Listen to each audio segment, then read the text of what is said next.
Mari kita datang kepada Allah dalam ibadah kita pada pagi hari ini. Mari kita memenuhi panggilannya dengan mengakui bahwa pertolongan ibadah kita datangnya dari Allah pencipta langit dan bumi, yang kasih setianya tidak pernah berkesudahan atas kita. Turun atas kita semua kasih karunia dari Allah Bapa, Allah Putra, dan Allah Roh Kudus. Amin. Shalom, selamat pagi Bapak Ibu dan anak-anak yang terkasih di dalam Tuhan.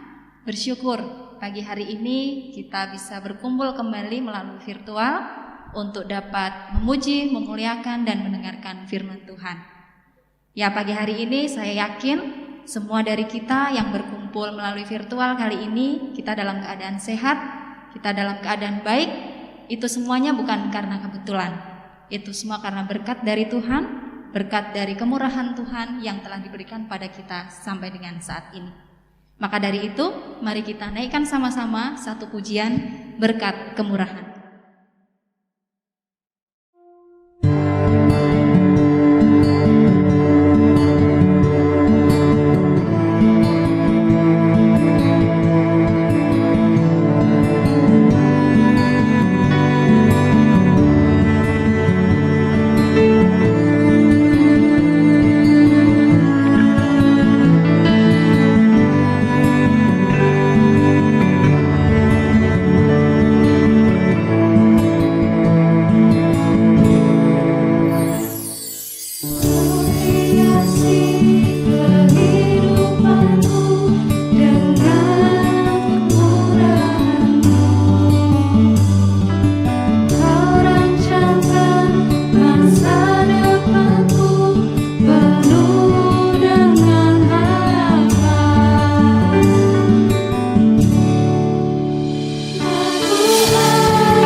Kembali ya Tuhan, kami anak-anak-Mu menghampiri tahta-Mu penuh ucapan syukur untuk setiap berkat, penyertaan, anugerah, dan kesehatan yang Tuhan limpahkan kepada kami semuanya hingga saat ini.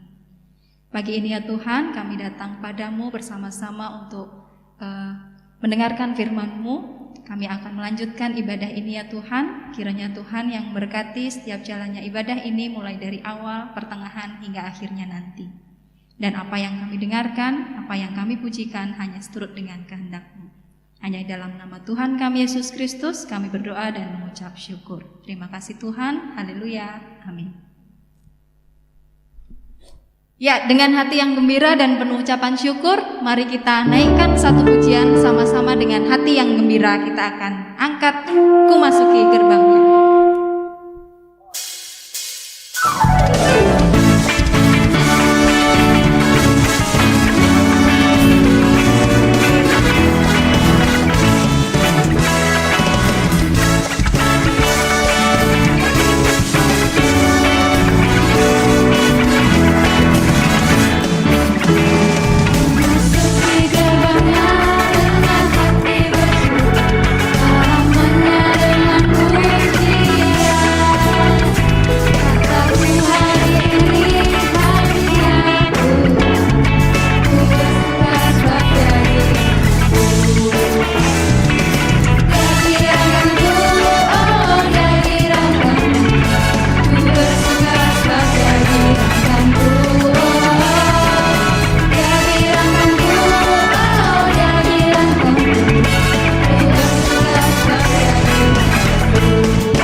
Tanpa kita sadari, dengan sengaja ataupun tidak, kita seringkali mendukakan hati Tuhan. Melalui tutur kata, ucapan kita, kata-kata kasar ataupun membedak orang tua, dan seringkali banyak hal yang kita lakukan tidak sesuai dengan kehendak Tuhan. Mari sebelum kita mengakui kesalahan kita di hadapan Tuhan, Kita angkat satu pujian, jiwaku terbuka.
dosa kita pada pagi hari ini.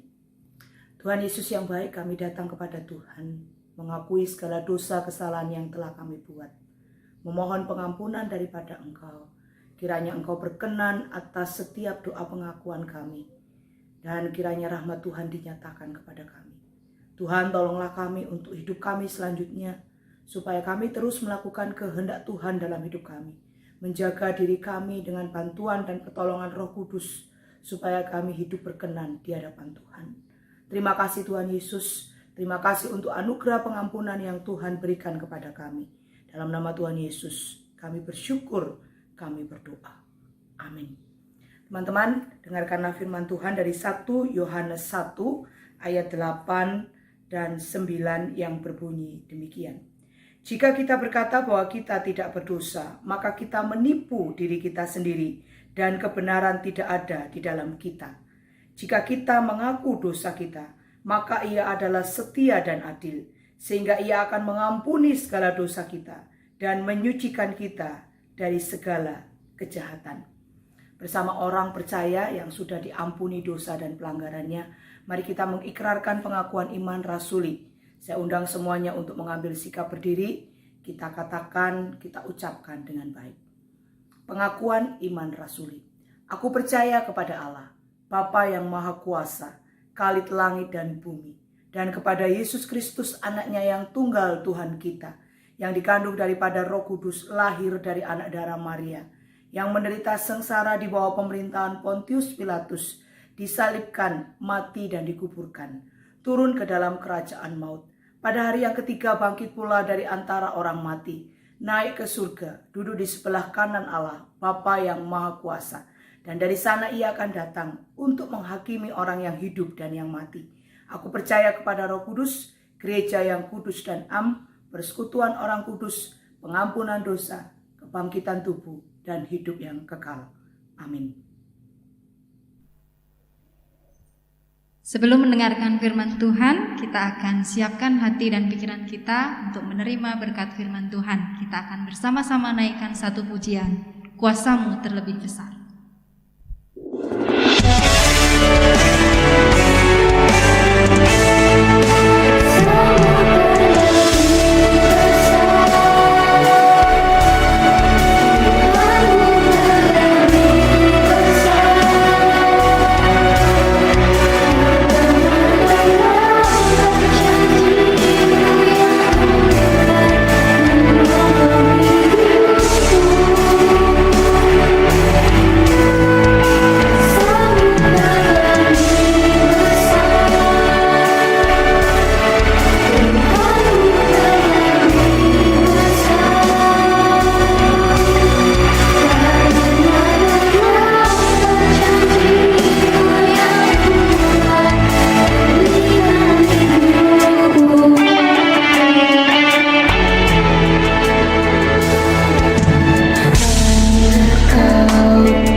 Selamat pagi Bapak, Ibu, dan anak yang kasih dalam Tuhan. Sebelum membaca firman Tuhan, mari kita berdoa. Bapa di surga, Tuhan Yesus yang baik, terima kasih kalau hari ini kami dalam keadaan sehat dan baik.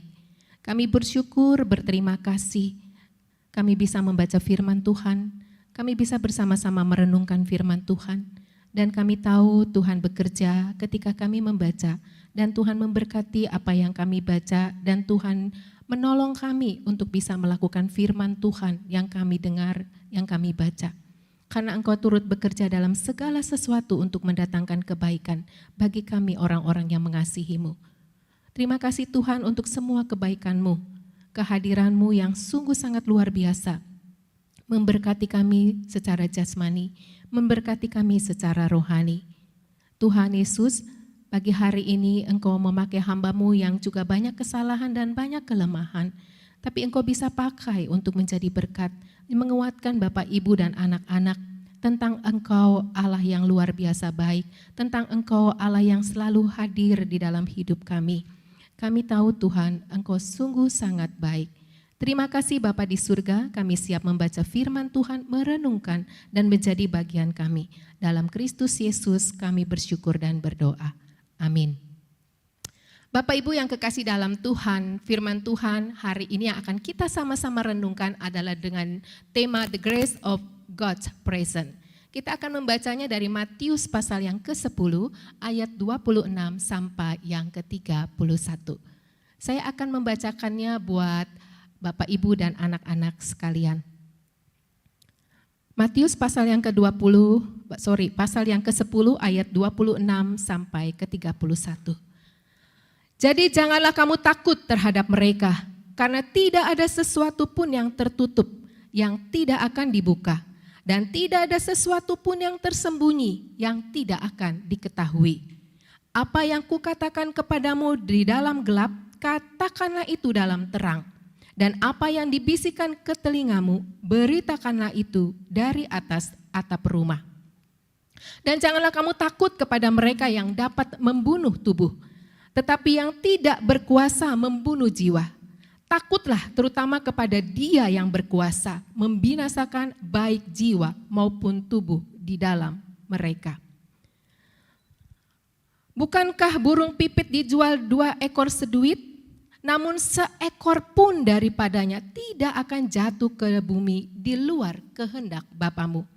Dan kamu, rambut kepalamu pun terhitung semuanya. Sebab itu, janganlah kamu takut, karena kamu lebih berharga daripada banyak burung pipit. Bapak, Ibu, dan anak-anak pernah nonton film Scooby-Doo?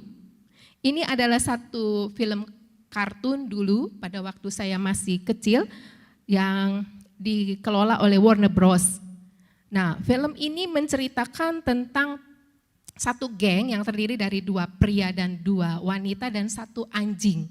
Kita akan lihat sedikit cuplikannya ya.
Reem, the real estate agent. Mr. Reem?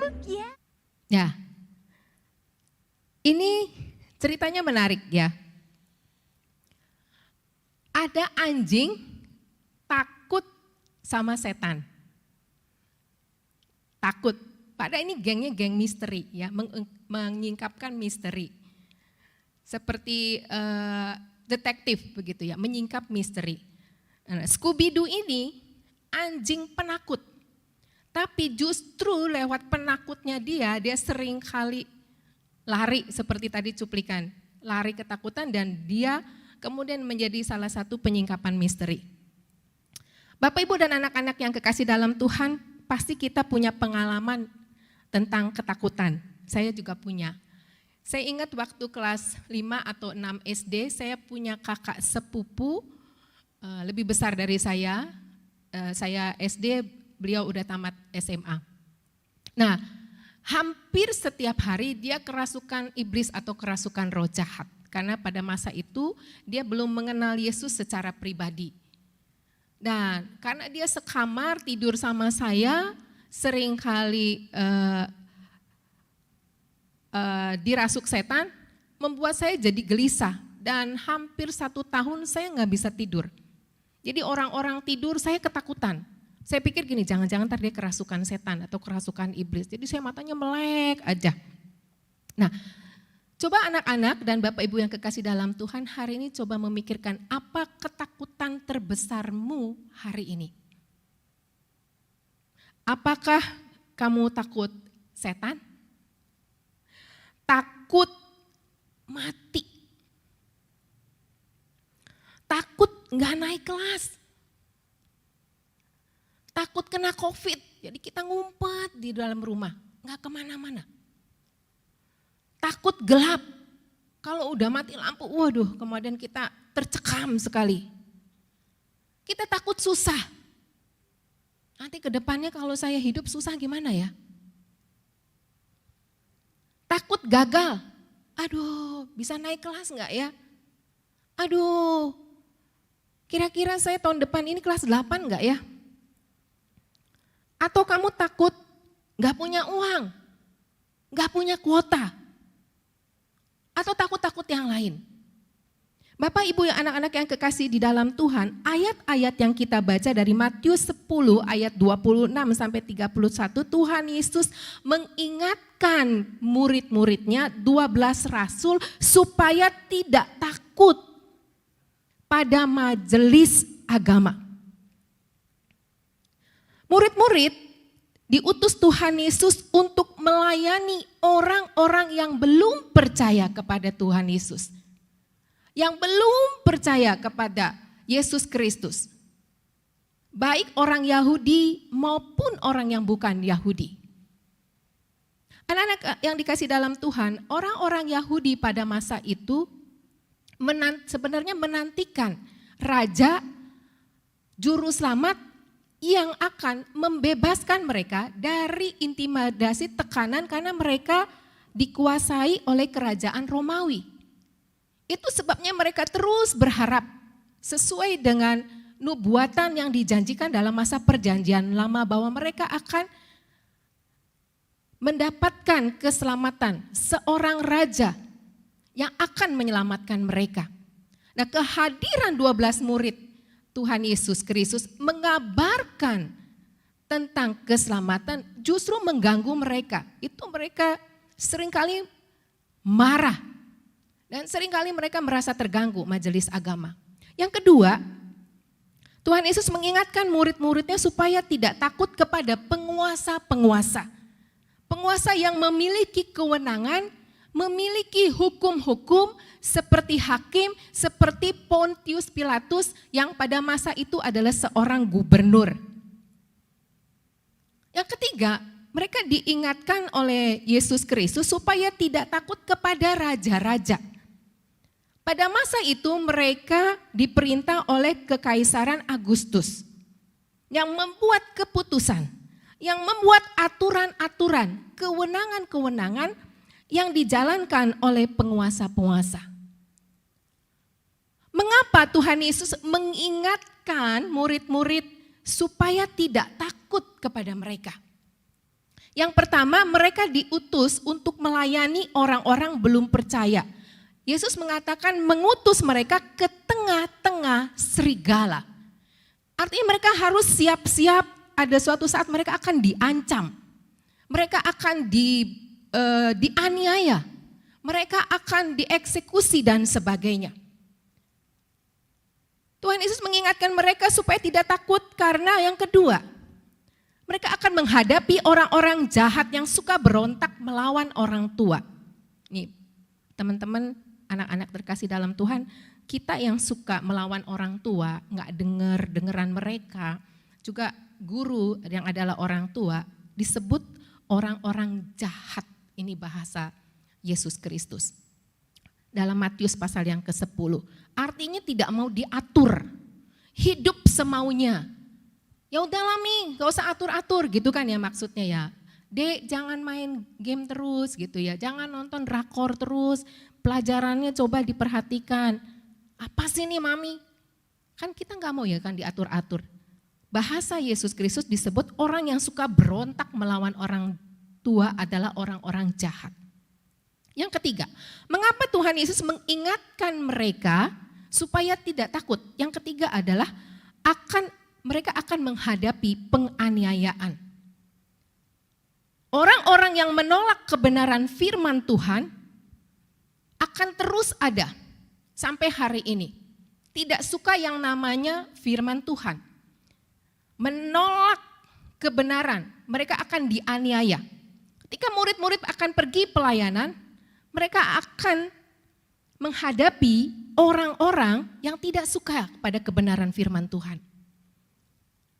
Bapak, Ibu, dan anak yang kekasih dalam Tuhan, orang-orang yang tidak suka firman Tuhan, menolak kebenaran firman Tuhan, itu adalah orang-orang yang pengen hidupnya itu keluar dari aturan Tuhan. Jadi kalau ada orang yang menasehati, berkhotbah tentang kebenaran firman Tuhan, mereka gak suka. Dan pada masa itu mereka akan menghadapi murid-murid penganiayaan demi penganiayaan karena mereka berbicara tentang kebenaran. Nah, Bapak, Ibu, dan anak-anak yang kekasih dalam Tuhan, hal yang wajar apabila kita takut, ya kan? Wajar menurut saya, hal ketakutan dalam diri kita manusiawi. Yang penting bukan ketakutan kita ini mengalahkan kepercayaan kita pada kuasa Tuhan. Betul ya? Nah, bagaimana mengatasi ketakutan? Apabila kita menghadapi ketakutan, murid-murid menghadapi ketakutan ketika menghadapi hal-hal yang tadi saya sebutkan di atas. Yang pertama adalah dalam firman Tuhan, anak-anak, di dunia ini tidak ada sesuatu pun yang tersembunyi. Ayat yang ke-26, yang tertutup. Semua akan terbuka. Kenapa? Karena Allah kita adalah Allah yang selalu ada, hadir. Allah yang tidak pernah meninggalkan kita. Amin. Orang deisme berkata demikian. Allah pergi meninggalkan ciptaannya setelah seluruhnya sudah ada. Allah kita bukan Allah yang deisme. Setelah menciptakan hari pertama sampai hari ke-6, Allah bertanggung jawab atas semua segala sesuatu yang ada di dalam dunia ini. Dia kendalikan dari hal yang kecil sampai hal yang besar. Allah hadir, Allah ada, Allah tidak pernah meninggalkan kita. Pada tahun 2008, satu hari badan saya tuh lemes begitu di rumah. Saya perhatikan badan saya makin hari makin kok kayaknya enggak enak begitu ya. Panas sih enggak, diare juga enggak, sakit perut juga enggak, pokoknya lemes. Lalu saya bilang sama kakak saya begini, udah sore, udah doa tutup di sekolah, ya sore-sore ya gitu ya, sekitar jam 5 menjelang jam 6 sore, saya bilang tolong anterin saya dong ke rumah sakit, kok kayaknya badan saya makin lama makin gak enak. Akhirnya saya diantar ke rumah sakit, sampai di IGD, kemudian suster datang cek, lalu saya diinfus. Dokter bilang, Bu ini ibu dehidrasi ini. Waduh, ibu kurang minum sehingga ini darahnya mengental. Akhirnya saya dirawat di rumah sakit beberapa hari. Nah, biasa kalau di rumah sakit kan suka cek ini, cek itu gitu ya. Periksa ini, kayak diobservasi gitu ya bahasa mereka. Sampai akhirnya saya di USG. Di USG entah mengapa pokoknya saya di USG gitu ya, observasi. Dan hasilnya ditemukan ada kista ovari ya, di sistem reproduksi saya. Saya nggak pernah mengalami yang namanya sakitnya yang luar biasa. Biasa-biasa aja kalau ada sakit perut gitu menurut saya. Dan kok saya bingung ada kista. Akhirnya konsul disuruh untuk operasi. Dia bilang, Bu harus operasi kalau kista seperti ini. Soalnya kalau ibu biarkan makin lama makin besar, suatu hari bisa pecah, mungkin ada pergerakan. Nah itu yang akan sulit, bisa nempel di usus, bisa nempel di mana-mana, itu akan makin sulit untuk mengambilnya kalau udah pecah-pecah begitu. Jadi lebih baik sekarang begitu. Bapak Ibu dan anak kasih dalam Tuhan, saya nggak pernah tahu kalau di dalam tubuh saya ada kista. Dan saya nggak pernah mengalami hal yang seperti mengkhawatirkan gitu, sakitnya sampai gimana-gimana, biasa-biasa aja. Tapi ternyata Tuhan ingin tunjukkan lewat badan saya lemes, perut enggak apa-apa, panas juga enggak, cuman lemes, cuman dehidrasi. Tapi karena disuruh observasi, akhirnya ditemukan kista di dalam tubuh saya. Allah hadir dalam hidup saya. Allah tak pernah meninggal sedetik pun dalam hidup saya. Bapak Ibu yang kekasih di dalam Tuhan, bagaimana mengatasi ketakutan dalam hidup ini? Kita menaruh Tuhan, kehadiran Tuhan, mengalami Tuhan di dalam hidup kita. Bahwa ada Tuhan dalam setiap musim hidup kita. Ada amin? Dan Bapak Ibu lewat kejadian itu, saya bergumul di dalam doa. Saya berdoa, saya meminta Tuhan sembuhkan dengan caranya. Pada sekitar 4 atau 5 tahun kemudian, tahun 2008, 2013, kalau tidak salah, kalau nggak salah ingat ya, saya juga diizinkan Tuhan sakit DB, demam berdarah. Lalu diobservasi lagi dan kesempatan buat saya, karena sedang dirawat, saya bilang saya USG. Ketika di USG saya bilang sama dokter, dia bilang beberapa tahun lalu ada ini saya ceritakan, lalu di USG ternyata udah nggak ada dan bersih. Itu juga cara Tuhan mengendalikan hidup saya. Tuhan hadir, Tuhan ada, Tuhan berkuasa. Yang kedua, bagaimana mengatasi rasa takut? Yang kedua adalah Alkitab berkata, manusia tidak berkuasa membunuh jiwa. Saya bacakan ayatnya seperti ini, ayat 28. Dan janganlah kamu takut kepada mereka yang dapat membunuh tubuh, tetapi yang tidak berkuasa membunuh jiwa. Takutlah terutama kepada Dia yang berkuasa, membinasakan baik jiwa maupun tubuh di dalam neraka. Allah adalah penentu kelahiran, Allah adalah penentu kematian. Siapa yang berhak masuk neraka. Jadi kita nggak perlu takut karena Allah hadir dalam hidup orang yang percaya. 1,5 tahun kita ditakuti dan dihantui oleh corona virus. Menyerang semua hidup kita dalam ketakutan. Menyerang alat vital manusia yaitu paru-paru. Kita berusaha menghindari supaya nggak kena corona 19. Supaya nggak ketularan dari orang. Kita jaga hidup kita, keluarga kita. Papi mami kamu melarang kamu keluar. Kalaupun keluar untuk hal yang penting banget, yang urgensi banget. Kalaupun keluar harus prokesnya ketat gitu ya. Pakai masker 2 dan pakai face shield, kemudian pakai sarung tangan, ada yang seperti itu, ada yang pakai jaket dari ujung kepala sampai ujung kaki ditutup. Bapak Ibu yang kekasih dalam Tuhan, pada tahun 2020 akhir, bulan Desember akhir gitu ya, 3 anggota keluarga saya di rumah kena COVID. 2 ponakan saya dan 1 kakak tertua saya yang perempuan. Nah pada waktu itu bulan Desember akhir saya pun sedang renovasi kamar saya gitu. Mumpung libur beresin kamar gitu ya. Karena bekerja di rumah aja jadi memperindah gitu. Jadi kalau misalnya lagi belajar ngeliatnya enak gitu ya. Nah selama renovasi kamar saya tidur dengan kakak dan keponakan saya.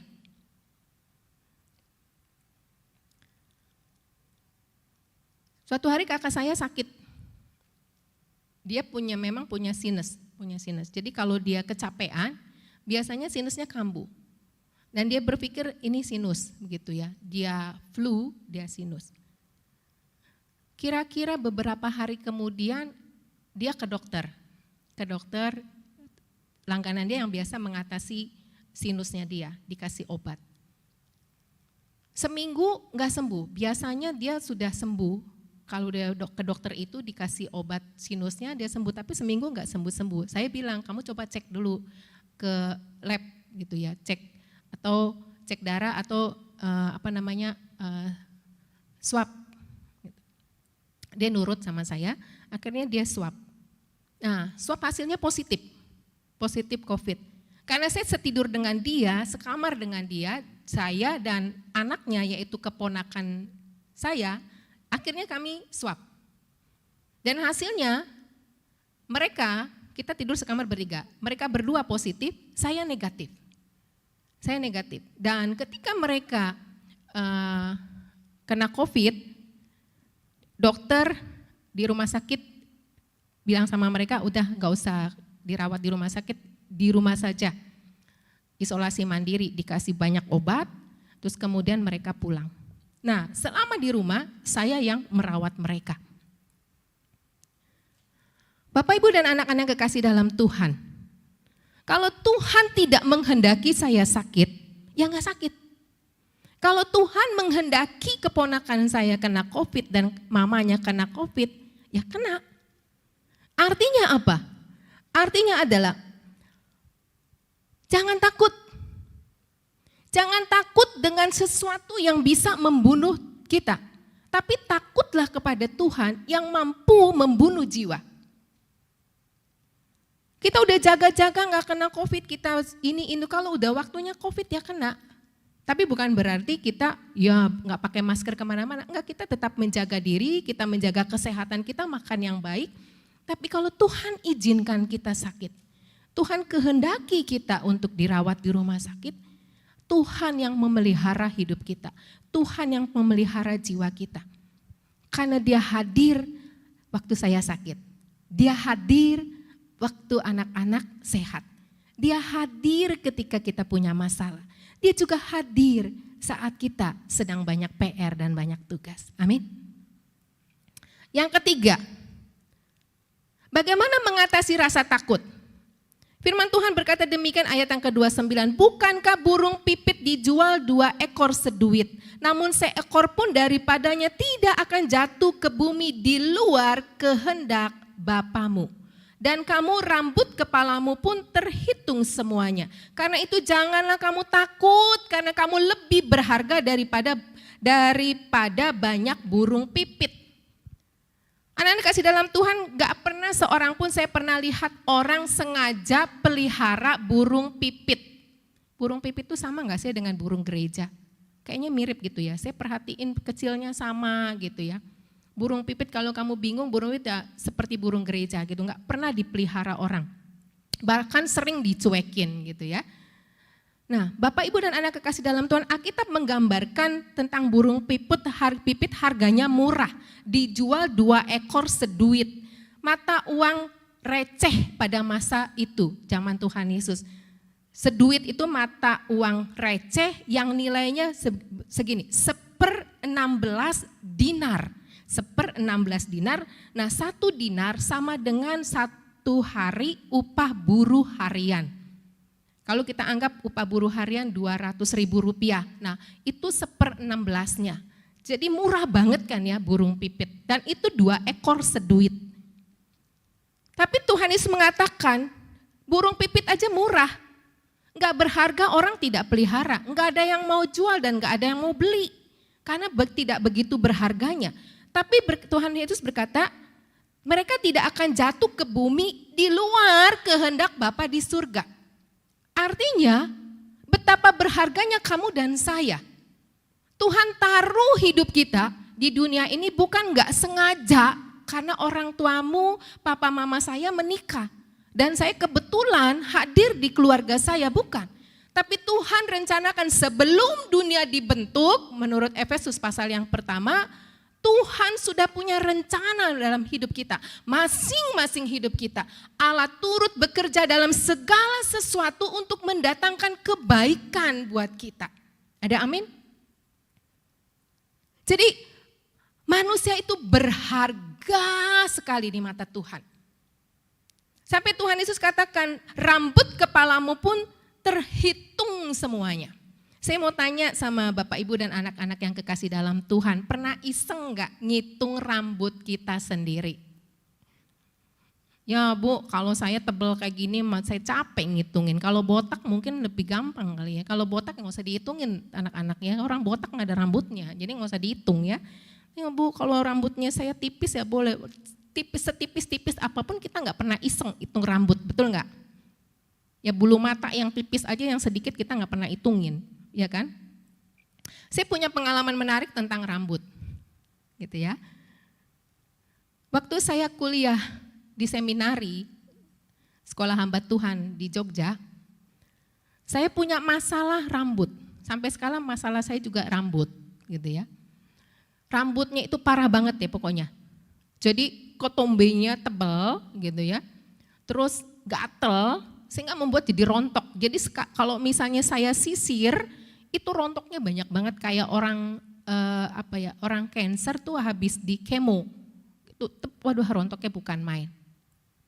Nah, setiap pagi kita ini di sekolahan 6:30 tuh harus doa di chapel, di aula besar gitu ya. Semua mahasiswi harus berdoa pagi, devosi pribadi tapi bareng-bareng. Nah, setiap hari itu saya berdoa untuk pergumulan rambut saya. Buat orang mungkin sepele ya, mungkin kadang-kadang kalau masalah rambut nggak didoain, pergi aja ke dokter kulit gitu ya, masalahnya di mana. Tapi saya berdoa serius banget tentang rambut. Saya katakan Tuhan, rambut saya rontok, saya perempuan, kalau rontok botak saya malu gitu. Apa yang harus saya lakukan? Tuhan berkati bla bla bla. Teman-teman yang kasih Tuhan, Bapak Ibu yang kekasih dalam Tuhan, hal sepele seperti itu Tuhan jawab doa saya. Selesai saya kuliah, saya pulang ke Jakarta, saya tadinya udah nggak perhatiin saya tentang rambut saya, pokoknya saya nggak mikirin lagi tentang rambut. Saya perhatiin nggak ada lagi yang ketombe, nggak ada lagi rontok. Seperti saya berkata, Tuhan ini doanya luar biasa ya, dijawab oleh Tuhan. Sepele tentang rambut. Tapi Tuhan memperhatikan saya. Jadi benar, Allah hadir dalam hidup saya dalam hal yang kecil maupun hal besar. Sepele, tapi Tuhan jawab doa saya. Manusia itu berharga melebihi burung pipit. Manusia berharga melebihi segala sesuatu yang ada di dalam dunia. Karena konsentrasi Allah menciptakan seluruh dunia ini kepada kita manusia. Itu sebabnya tidak ada yang kebetulan di dalam dunia ini. Karena Allah mengasihi kamu dan saya, mengasihi Bapak Ibu untuk bagaimana kita hidup memuliakan nama Dia. Amin. Anugerah Allah hadir dalam hidup kita. Kehadirannya di setiap waktu, di setiap saat. Allah selalu ada buat Bapak Ibu anak-anak yang kekasih di dalam Tuhan. Nah, saya ingin mengajak Bapak Ibu anak-anak yang sudah saya minta untuk menyediakan kertas, pulpen sebelumnya. Sekarang kertasnya diambil, pulpennya diambil.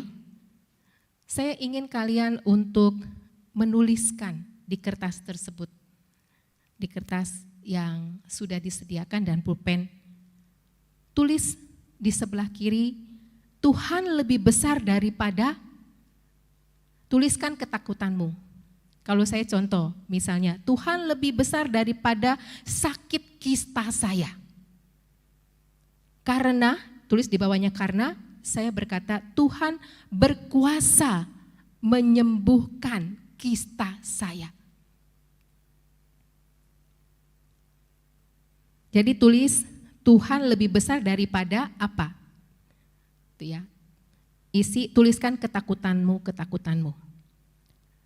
Lalu di bawahnya karena gitu ya. Tuhan lebih besar daripada kista saya, kalau saya, karena Tuhan berkuasa menyembuhkan kista saya. Lalu di samping kanan saya gambar kotak, kamu tulis gini, bersama Allah saya titik-titik. Kalau saya tulis bersama Allah saya menginjili orang-orang yang belum percaya. Saya berikan waktu untuk Bapak, Ibu, dan anak-anak menuliskannya.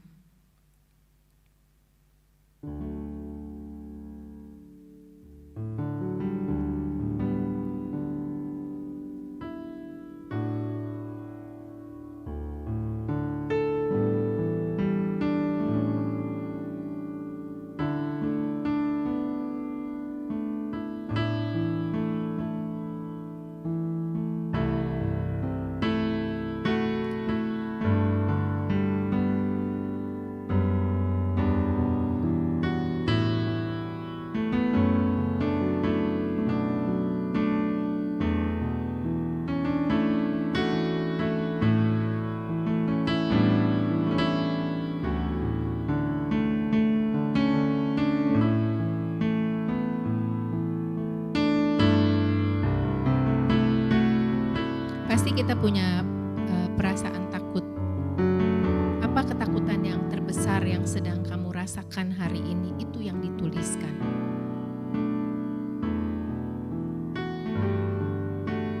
Dulu saya begitu takut dengan sakit kista saya. Itu sebabnya saya memutuskan tidak mau operasi karena saya takut dioperasi. Pada masa ketakutan saya sangat terlalu takut sehingga membuat saya jadi seperti saya bergantung kepada Tuhan. 100% saya bergantung kepada Tuhan. Saya bilang sama Tuhan, Tuhan, Engkau bisa menyembuhkan orang sakit kusta. Tuhan bisa sembuhkan orang sakit lumpuh. Bahkan Tuhan bisa bangkitkan orang mati. Saya sakit kista, Tuhan. Saya gak mau dioperasi. Jadi saya mempercayakan hidup saya seutuhnya. Saya meyakini Tuhan saya besar dalam hidup saya. Dan ketakutan saya harus dikalahkan dengan Tuhan yang besar. Saya meyakini, saya mengimani. Saya mengajak teman-teman dekat saya untuk mendoakan sakit kista saya. Saya minta tolong sama mereka, doakan saya. Dari tahun 2008 sampai 2013, Tuhan menyatakan mujizatnya dalam hidup saya. Gak dioperasi, gak minum obat juga. Karena minum obat pada masa itu, pilihan obat yang diminum itu membuat saya jadi cepat menopause pada masa itu. Dokter sudah bilang. Atau badan saya jadi semakin membengkak, efek samping daripada minum obat. Saya tidak mau. Saya 100% bergantung kepada Allah. Saya berdoa, bergumul.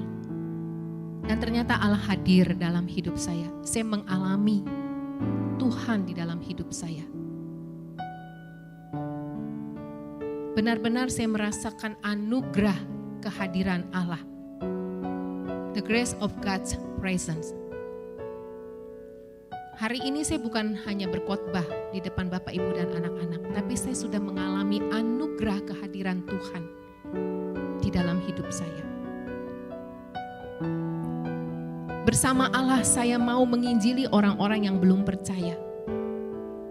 Karena saya sudah mengalami kehadiran Tuhan, mengalami Tuhan dalam hidup saya.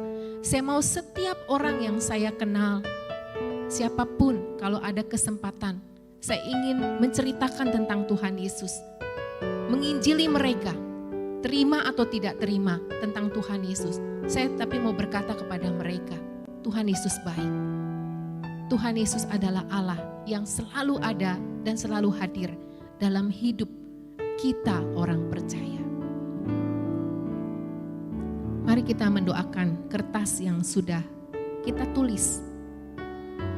Apapun ketakutan kamu, apapun kecemasan yang sedang kamu alami, percayalah Allah hadir dalam hidupmu, Bapak, Ibu, dan anak-anak. Bapa di surga, Tuhan Yesus yang baik. 2000 tahun yang lalu Engkau mengutus murid-murid-Mu di tengah-tengah serigala, orang-orang tidak percaya. Supaya mereka menerima keselamatan yang daripada-Mu. Tuhan, banyak tantangan yang membuat mereka khawatir, ketakutan, bahkan mereka terancam. Tapi Tuhan Yesus memberikan kepada mereka kekuatan bahwa Tuhan selalu hadir dalam hidup mereka. Kalau tidak ada kehendak Tuhan, maka itu tidak akan terjadi. Burung pipit yang tak berharga dan murah, Tuhan pelihara.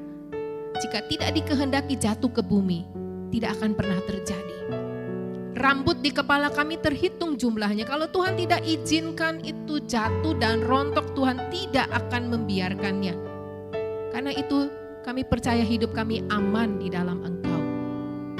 Hari ini saya ingin mendoakan untuk anak-anak Bapak Ibu yang sedang dalam ketakutan. Ketakutan apa saja? Mungkin takut masa depan mereka, takut kena COVID, takut gagal tidak naik kelas, takut setan, takut kepada hidup di masa yang depan, takut sakit penyakit, takut apapun. Tuhan, hamba berdoa dalam nama Yesus Kristus. Tuhan, kuatkan mereka. Allah Roh Kudus bekerja ketika mendengarkan firman Tuhan ini. Mereka terhibur, mereka makin mengerti, mereka makin tahu bahwa Allah kami di dalam Yesus Kristus adalah Allah yang selalu ada dan selalu hadir dalam hidup orang percaya. Tuhan, berkati kami semua yang sedang membaca firman Tuhan, yang sedang duduk mendengarkan firman Tuhan. Jadikan kami sebagai orang Kristen yang kuat, yang menyatakan Kristus di segala perbuatan kami, di pikiran kami, di hidup kami. Karena kami tahu bahwa Tuhan mengasihi kami. Hari ini hamba berdoa Tuhan untuk sekolah Kristen IPK Tomang secara khusus. Tuhan berkati sekolah kami Bapa di surga yang kami masih bergumul terus untuk penerimaan siswa baru. Tuhan, tiap tahun Engkau kirimkan anak-anak. Tuhan, berikan kepada kami tanggung jawab untuk mereka mengenal Engkau dan mereka menemukan bakat-bakat mereka. Mereka mau belajar dan menemukan ilmu pengetahuan yang baik untuk mereka gunakan di masa depan. Hamba berdoa memberkati sekolah Kristen IPK Tomang ini Tuhan, untuk setiap anak-anak yang akan Tuhan kirimkan kepada kami. Berdoa Tuhan untuk kegiatan IPK Games pada bulan November. Hamba berdoa memberkati Tuhan untuk para panitia yang bekerja, untuk anak-anak yang melayani, walaupun terbatas pada tempat dan ruang. Tapi kami percaya Allah tidak pernah dibatasi oleh ruang, tempat, dan segala dana. Karena Tuhan bisa bekerja lewat apapun juga dengan caramu yang dahsyat dan luar biasa. Kami percaya Tuhan IPK Games ini akan sukses bersama dengan Tuhan Yesus. Karena Tuhan hadir dan ada buat kami.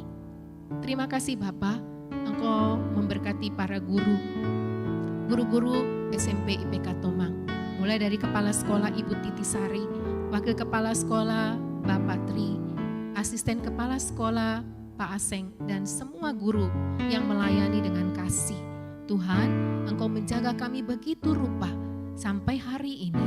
Kalau kami bisa bekerja, bisa melayani anak-anak, bisa bersama-sama duduk untuk belajar firman Tuhan, semua karena berkat anugerah Tuhan. Berkati kami semua Tuhan, keluarga kami, keluarga anak-anak, dan kami semua yang hidup di dalam kasih Tuhan. Kami percaya berkat Tuhan turun atas kami. Terima kasih Tuhan, ini doa kami yang kami percayakan di dalam Kristus Yesus yang sudah memberkati kebaktian ini, yang sudah memberkati orang-orang yang sudah mengambil bagian di dalam pelayanan, Bapak Ibu guru, dan juga untuk anak-anak. Dalam nama Yesus kami berdoa. Amin. Untuk meresponi firman Tuhan yang sudah disampaikan, mari kita sama-sama menyanyikan lagu Hatiku Percaya.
Bapak, Ibu, dan anak-anak yang kekasih di dalam Tuhan, setelah membaca dan merenungkan firman Tuhan tentang the grace of God presence, kembalilah kepada aktivitasmu, terimalah berkat Tuhan. Diberkatilah hidupmu, diberkatilah pekerjaanmu, diberkatilah keluargamu, dan diberkatilah apapun yang engkau kerjakan. Karena Allah Bapa sumber damai sejahtera, Yesus Kristus Juru Selamat hidup, dan Roh Kudus menyertai kita dari sekarang bahkan sampai selama-lamanya. Amin. Saat teduh sejenak. Tuhan memberkati.